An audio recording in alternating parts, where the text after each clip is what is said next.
السلام علیکم۔ Beijing studios سے اب تک کی خبروں کے ساتھ میں ہوں شاہد افراز خان۔ سب سے پہلے اہم خبروں کا خلاصہ۔ بیجنگ اور صوبہ ہیبے میں بارشوں کے بعد سڑکوں کی مرمت کے لیے سبسڈی کی فراہمی۔ چین کی امریکہ کی جانب سے چینی کمپنیوں پر پابندی کی سخت مخالفت۔ آکس جوہری آبدوز معاہدہ علاقائی اور عالمی سلامتی کے لیے سنگین خطرہ ہے، تھنک ٹینک کی رپورٹ۔ اور اب خبریں تفصیل کے ساتھ۔ چین نے طوفان کے باعث ہونے والی بارشوں کے بعد بیجنگ اور صوبہ ہیبے میں سڑکوں کی ہنگامی بنیادوں پر مرمت کے لیے سبسڈی کی مد میں 30 ملین یوان مختص کیے ہیں۔ چینی وزارت ٹرانسپورٹ کے مطابق حال ہی میں وزارت خزانہ اور وزارت ٹرانسپورٹ کی جانب سے خصوصی فنڈز جاری کیے گئے ہیں۔ رواں سال کے 5ویں طوفان ڈکسوری کے باعث بیجنگ، تھیانجن اور ہیبے خطے میں مسلسل شدید بارشیں ہو رہی ہیں۔ چین نے حال ہی میں سیلاب سے نمٹنے کے لیے لیول 2 ہنگامی رد عمل اپنایا ہے اور طوفانی بارشوں کے حوالے سے ریڈ الرٹ جاری کیا گیا ہے، جو کہ بلند ترین انتباہ ہے۔ بیجنگ میں حالیہ شدید بارشوں نے 140 سالہ ریکارڈ توڑا ہے۔ شہر میں طوفانی بارشوں کے دوران ہفتے کی شام 8 بجے سے لے کر بدھ کی صبح 7 بجے تک 744.8 ملی میٹر بارش ریکارڈ کی گئی۔ 3 اکتوبر دن 11:47 پر چین کے جیچوان سیٹلائٹ لانچنگ سینٹر سے long march 4C carrier rocket کے ذریعے فینگ یوئن 3 کے 6 سیٹلائٹ کو کامیابی کے ساتھ خلا میں لانچ کیا گیا۔ سیٹلائٹ پہلے سے طے شدہ مدار میں آسانی سے داخل ہوئے اور یہ لانچ مشن مکمل طور پر کامیاب رہا۔ یہ مشن لانگ مارچ سیریز کے کیریئر راکٹس کی 481ویں پرواز ہے۔ شنخوا نیوز ایجنسی کے مطابق حالیہ دنوں امریکہ نے 2 چینی کمپنیوں اور ان کے کچھ ذیلی اداروں کو نام نہاد ویغور جبری مشقت کی روک تھام کے ایکٹ کی فہرست میں شامل کرنے کا اعلان کیا ہے۔ اس کے جواب میں چینی وزارت تجارت کے ترجمان نے 2 تاریخ کو کہا کہ امریکہ کا یہ اقدام بے بنیاد ہے اور اس میں کوئی صداقت نہیں ہے۔ یہ امریکہ کی جانب سے معاشی جبر کا ایک عام رویہ ہے اور چین اس کی شدید مذمت اور سختی سے مخالفت کرتا ہے۔ ترجمان نے کہا کہ سنکیانگ میں کسی نام نہاد جبری مشقت کا وجود نہیں ہے۔ امریکہ نے یک طرفہ غنڈہ گردی کرنے اور سنکیانگ کی خوشحالی اور استحکام کو نقصان پہنچانے کے لیے انسانی حقوق کے نام پر چینی کمپنیوں پر من مانے طریقے سے بے بنیاد جھوٹے الزامات لگا کر ان پر پابندیاں عائد کی۔ ہم امریکہ پر زور دیتے ہیں کہ وہ اپنی غلط حرکتیں فوری طور پر بند کرے۔ چین چینی کمپنیوں کے جائز حقوق اور مفادات کے مضبوطی سے تحفظ کے لیے ضروری اقدامات کرے گا۔ چین کے ہانگ کانگ خصوصی انتظامی علاقے میں خوشحالی کی محرک قوت کو فروغ دینے کے حوالے سے ایک سمپوزیم بدھ کے روز Hong Kong International Convention and Exhibition Centre میں منعقد ہوا۔ اس موقع پر شرکاء نے ہانگ کانگ کی نئی ترقی، مواقع اور فوائد پر توجہ مرکوز کی اور استحکام سے خوشحالی کی جانب بڑھنے والے ایک نئے سفر کی اہمیت اجاگر کی۔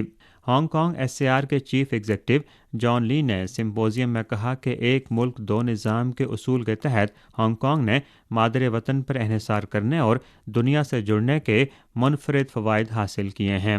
لی نے کہا کہ ہانگ کانگ کی حکومت اور سماج کے تمام شعبوں کو مادر وطن اور دنیا سے سامنے آنے والے مواقع سے فائدہ اٹھانا چاہیے۔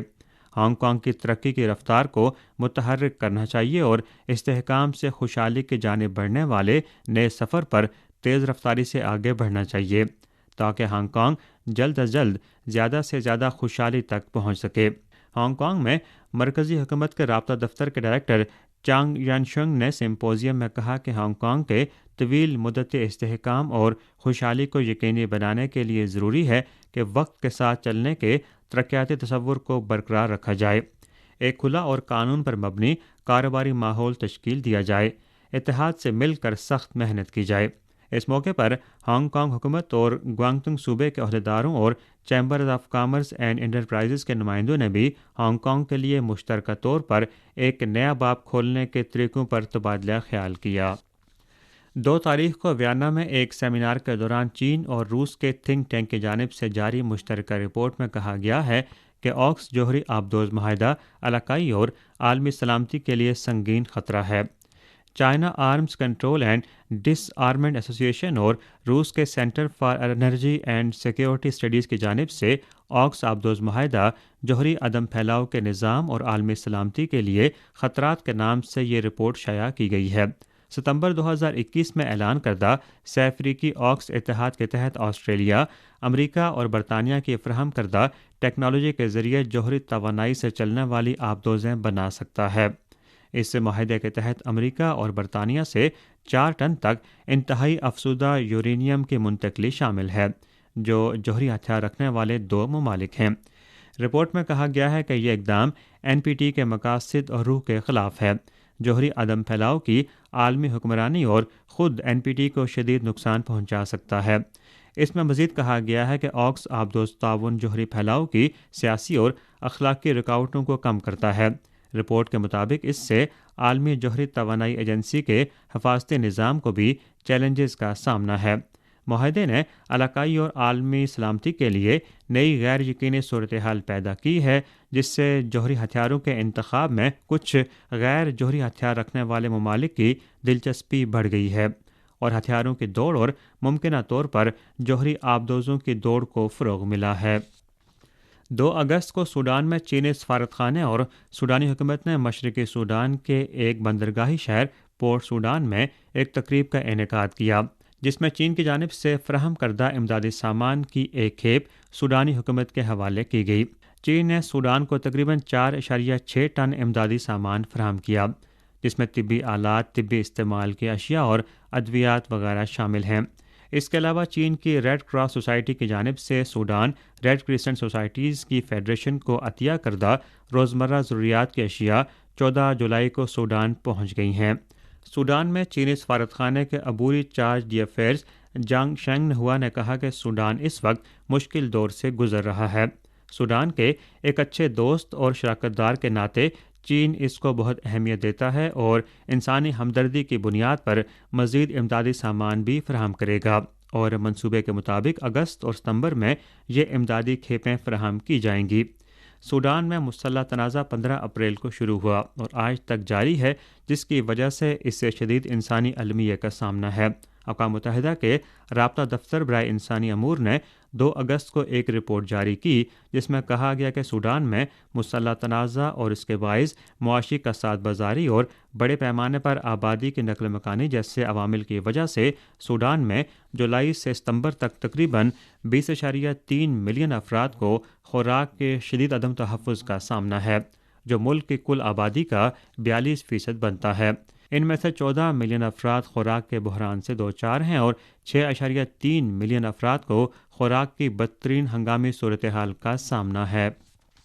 جاپانی عوام اور عالمی برادری کی مخالفت کو نظر انداز کرتے ہوئے جاپانی حکومت نے فوکوشیما کے جوہری آلودہ پانی کو سمندر میں خارج کرنے کے منصوبے کو جاری رکھا ہوا ہے۔ جیسے جیسے سمندری پانی کے اخراج کا شیڈول قریب آ رہا ہے، جاپانی لوگ ریلیوں اور دیگر پلیٹ فارمز کے ذریعے احتجاج تیز کر رہے ہیں۔ ایک ریلی کے شرکاء کا یہ کہنا تھا کہ جاپانی حکومت اور ٹوکیو الیکٹرک پاور کمپنی نے جوہری آلودہ پانی کو سمندر میں خارج کرنے کے منصوبے کو جاری رکھا، جو کہ ذمہ داری سے بچنے کی ایک کوشش ہے اور یہ ناقابل قبول ہے۔ شرکاء نے ٹوکیو الیکٹرک پاور کمپنی کو ایک پٹیشن جمع کرائی، جس میں امید ظاہر کی گئی ہے کہ جاپانی حکومت اور ٹوکیو الیکٹرک پاور کمپنی اپنے وعدوں کی پاسداری کریں گے اور جوہری آلودہ پانی کو سمندر میں خارج کرنے کے منصوبے کو ختم کریں گے۔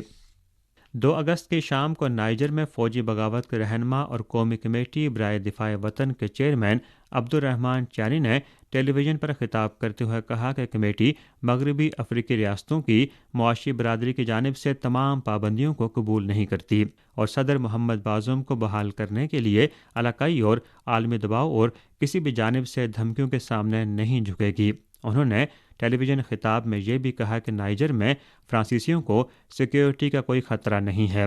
2 تاریخ کی مقامی میڈیا رپورٹس کے مطابق 29 جولائی سے عبدالرحمان چانی نے مادر وطن کے دفاع کے لیے قومی دفاعی کمیٹی کے چیئرمین اور ریاست کے سربراہ کے طور پر اپنی حیثیت کا استعمال کرتے ہوئے متعدد فرمان جاری کیے۔ اطلاع کے مطابق 26 جولائی کو نائجر کے صدارتی گارڈ کے کچھ فوجیوں نے محمد بازم کو حراست میں لے لیا۔ اس رات بغاوت کرنے والی فوجیوں کے نمائندوں نے مادر وطن کے دفاع کے لیے قومی کمیٹی کے قیام، صدر بازم کی برطرفی اور فوجی حکومت کے ریاستی امور سنبھالنے کا اعلان کیا۔ اسی کے ساتھ خبریں ختم ہوئیں۔